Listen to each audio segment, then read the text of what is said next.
หลังก็ใหญ่เหินพี่น้องติดกันเลยนะพี่น้องนี่ทำอิฐเฮ็ดหลังนี้เนาะหลังนี้3 หลังติดกันเลยพี่น้องเป็นผู้เป็นพานะทุกคนถือว่าวิวธรรมชาตินี่ภาพบรรยากาศนี่งามเนาะแล้วก็เงียบสงบดี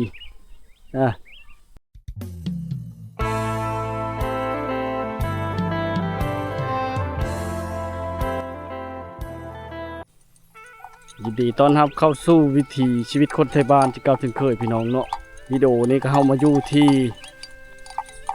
บ้านต่อเหือเนาะประชนเขตนี้เขาบ้านต่อเหือเมืองพิราบุรีเนาะแขวงชนเขตเนาะสปปลาวพี่น้องเป็นหมู่บ้านที่ห่างไกลจากตัวเมืองเนาะอันนี้เป็นขึ้นจะเป็นห้องการบ้านนะทุกคนนะเนาะบ้านตั้งอยู่แคมป์ภูผากลางภูเขานะทุกคนนะนำเสนอเรื่องเล่าวิธีชีวิตภาพบรรยากาศที่สวยชดงามเนาะมาฝากพี่น้องทุกมองทุกบอลแล้วก็ทุกคนเนาะ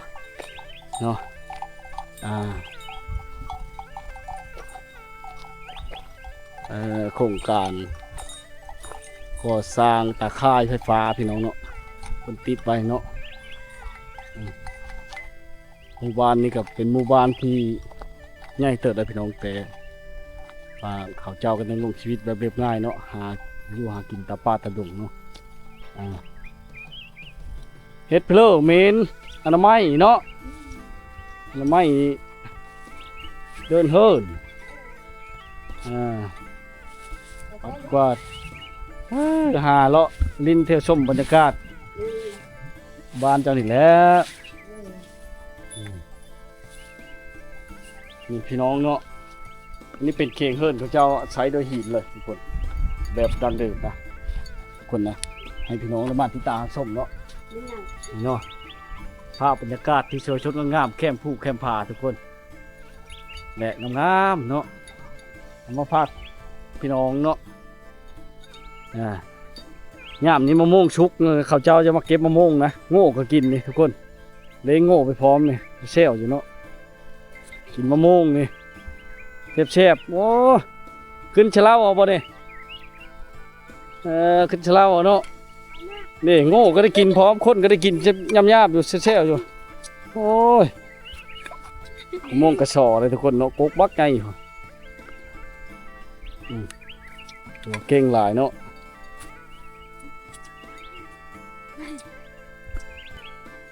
เฮิร์นกับเจ้าชลายเป็นเฮิร์นที่บ่ใหญ่ไปเลยนะพี่น้องตั้งอยู่แคมป์ผู้เลยได้พี่น้องจอนแต่บรรยากาศเนาะภาพบรรยากาศนี่ที่สวยชดงดงามพี่น้องเลยเป็นหมู่บ้านที่หลายหลังคาเต็มได้เนาะกว้างเต็มเนาะบ้านที่เจ้านี่เนาะเฮ็ดไปเลยเนี่ยเอาลูกป้าเต้าบักกันฮอนนี่คือบ่มาพูดอยู่ลุ่มเพ่นอนเนาะยากเนาะขึ้นไปทางเลืออายะไปทางเลือจะช่วยบ่เลยอายะเนาะไปให้บ่ขึ้นดงเนาะขึ้นผู้ขึ้นผู้อยู่เขื่อนเล็กๆฮอนเนาะเอาลูกก็ได้ลองดูอันนี้เป็นน้ำสร้างเก่าเลยทุกคนว่าช่วงนี้เขาใช้น้ำมันนะเนาะน้ำลิ้นหรือว่ามีโครงการลงพี่น้องมีน้ำประปาข้างในด้วยเนาะน้ำประปาน้ำลิ้นนั่นนี่เป็นท่อมันพี่น้องทุกคนท่อมันนี่เนาะพอได้แก้ไขเนาะนี่เนาะได้แก้ไขภายในบ้านนะบางเฮิร์นก็ได้ห้องน้ำแล้วทุกคนเนาะเวลาฝนตกอย่างกระโชกสบายน้ำเนาะแก้ไขไปน้องเลยในช่วงตอนไปสายไปนี้คนจะไปคือเดินนะตอนเข้าร้านไปสาย10 โมง11 โมงเนาะเขาเจ้าจะบอยู่แล้วทุกคนเขาเจ้าจะไปมาเลยเนาะเราจะบอยู่แล้วไปหาอยู่หากินมาแล้วเนาะหาอยู่หากินมาแล้วเนาะไปคอยอยู่บ้านเลยพี่น้องยังเลยแต่ภาพบรรยากาศที่สวยงดงามเนาะมาฝากพี่น้องเนาะ ผู้สาวยังเห็นจะคนเลยพี่น้องมาบ้านนี่เนาะว่าเขาไปให้ไปโชนมาแล้วบางเฮิรนก็ได้ห้องสีเนาะได้ห้องสีนะทุกคนนะบางเฮิรนยังไม่ได้เนาะยังต่ำเข้าอยู่ทุกคนนี่แหละเนาะการดำรงชีวิตของเขาเจ้าอยู่แบบเรียบง่ายสะดวกสบายเนาะ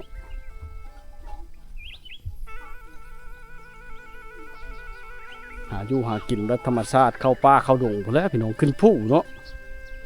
อยู่ไกลเนาะขึ้นผู้ขึ้นผาเนาะอันนี้เป็นกระหยังเขาเจ้าเด้เนาะเนาะนี่เป็นกระหยังเขาเจ้านี่เนาะกระหยังพายไปจีไปเอาน้ำเนาะให้ไปโชน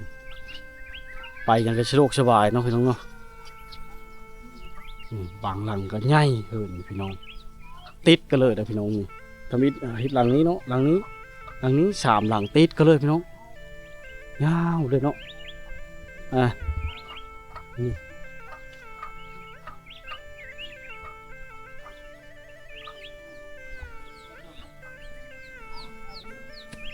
เนาะลองเนาะ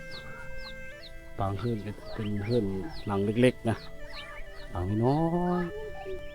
แค่ภูเขาไปดูทุกคนเลยเนาะเขาปลูกผู้เชิงต้นไม้เลยตัวนี้พี่น้อง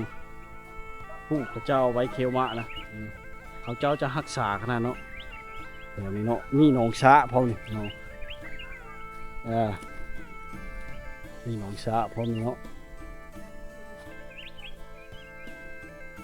หนองสระพร้อมพี่น้องเลย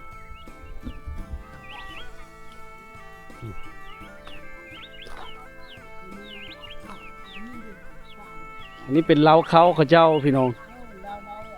เล้าเขาเนาะไว้ใช้เขาเพราะว่าลักๆเขาเจ้าก็เฮ็ดหน้าเฮ็ดให้เนาะหมูก็จะป้อยเลยแถวนี้เนาะบ่ได้เฮ็ดเคาะบ่หมูนี่พ่อเฒ่าสบายดีพ่อเฒ่าเฮ็ดไปเลยพัดเข้าบ่สิไปนำให้สิไปนำให้เอาเข้าไปนำนะไปปลูกเลยเนาะเข้าไปปลูกแหละ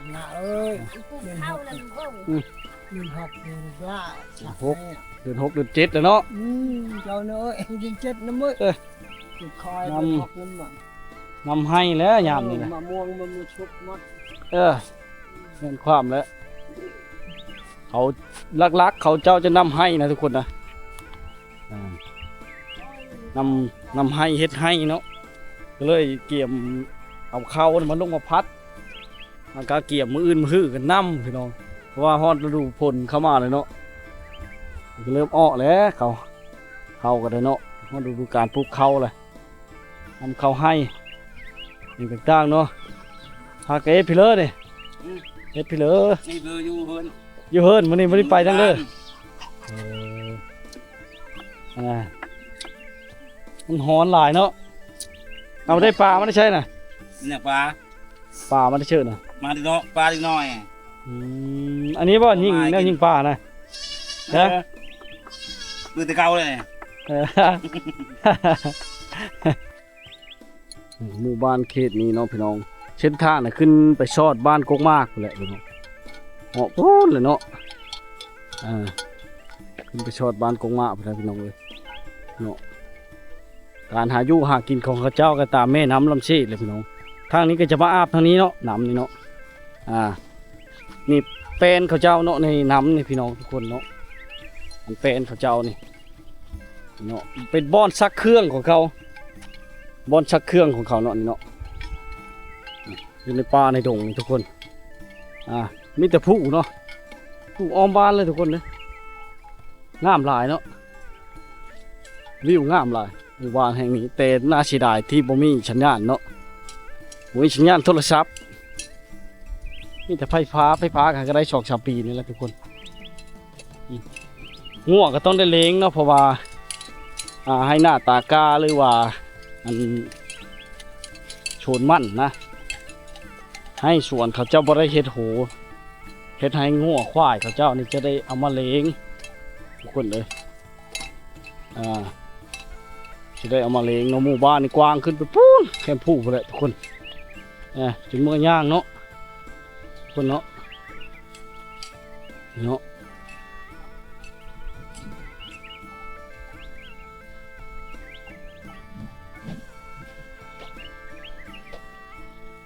มีห้องเห็นเนาะห้องเห็นอาปฐมพี่น้องแคมภูเขาเลยนะห้องเห็นนี่พี่น้องเลยโอ้วิวงามขนาดพี่น้องตั้งแต่มาเนี่ยก็ได้เห็นภาพบรรยากาศหมู่บ้านนี่งามเลยพี่น้องเนาะเพิ่นกำลังไปให้ไปสวนเนาะที่ไทยไปนะทุกคนนะเนาะโอ้แหละไกลสมควรหมู่บ้านนี่ก็ได้เนาะไปก็กว้างพร้อมได้เงียบสงบดีนะเข้ามาเนาะยังเห็นเขาเบิ้งหนังช่อง7ที่บ่าวคนที่บ้านเคยเบิ้งแต่ข่าวยังน้อยยังบ่าวพี่น้องมาอยู่บ้านนี้ยังเห็นเขาเบิ้งอยู่เนาะเบิ้งหนังเพราะมันมีสัญญาณโทรศัพท์เนาะถ้าว่านั่นก็จะได้โหลดไว้เนาะนี่พูดเลยพี่น้องเลย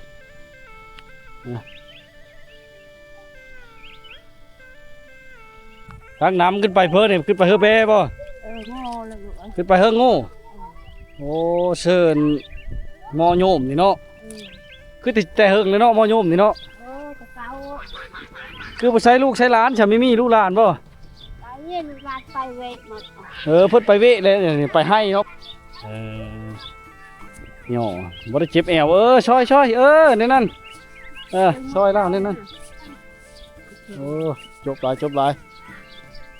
อันนี้จะเป็นห้างโยมอันจะลูกระเบิดระบอนี่นะชิ้นโชดระเบิดตะกี้นี่พี่น้องปากสงครามได้ประโยชน์เนาะเฮ็ดห้างเกลือหมูเกลือเป็ดเกลือไก่เนาะ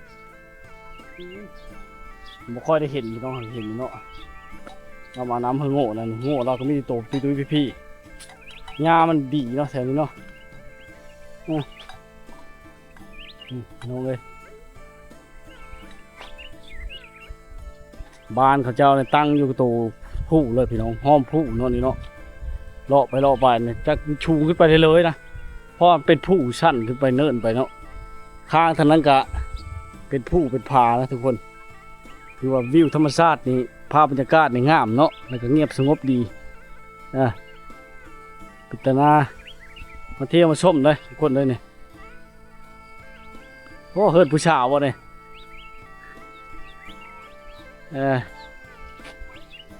ชั้นเป็นชั้นมันจะอยู่ในโน่นผู้นะทุกคนเนาะคอยลงไปพุ่นเนาะหมู่บ้านเขานี่เนาะคอยตรงมีแต่วิวงามหลายเนาะมีแต่ผู้แต่ผานะทุกคนเป็นวิวเนาะเป็นเฮิร์นเวลาไม้ทั้งนี้ก็เป็นผู้คือกันน้องเนาะเป็นผู้คือกันเนาะอันนี้เป็นสวิงที่เขาเอาไว้ไปหาซ่อนปูซ่อนป่าเนาะนี่เนาะแต่ก็มันเดียวห้าเลยทุกคนครอบด้วยเครือเนาะนี่ก็สร้างเนาะ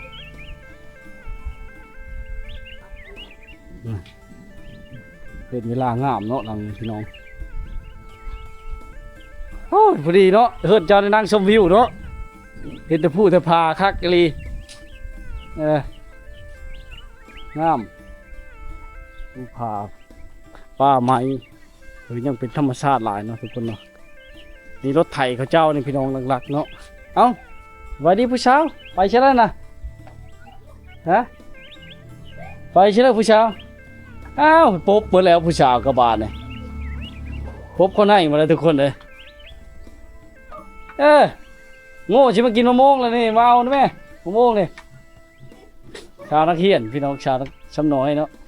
ปบช้ำพี่น้องเลยเขาแล้ว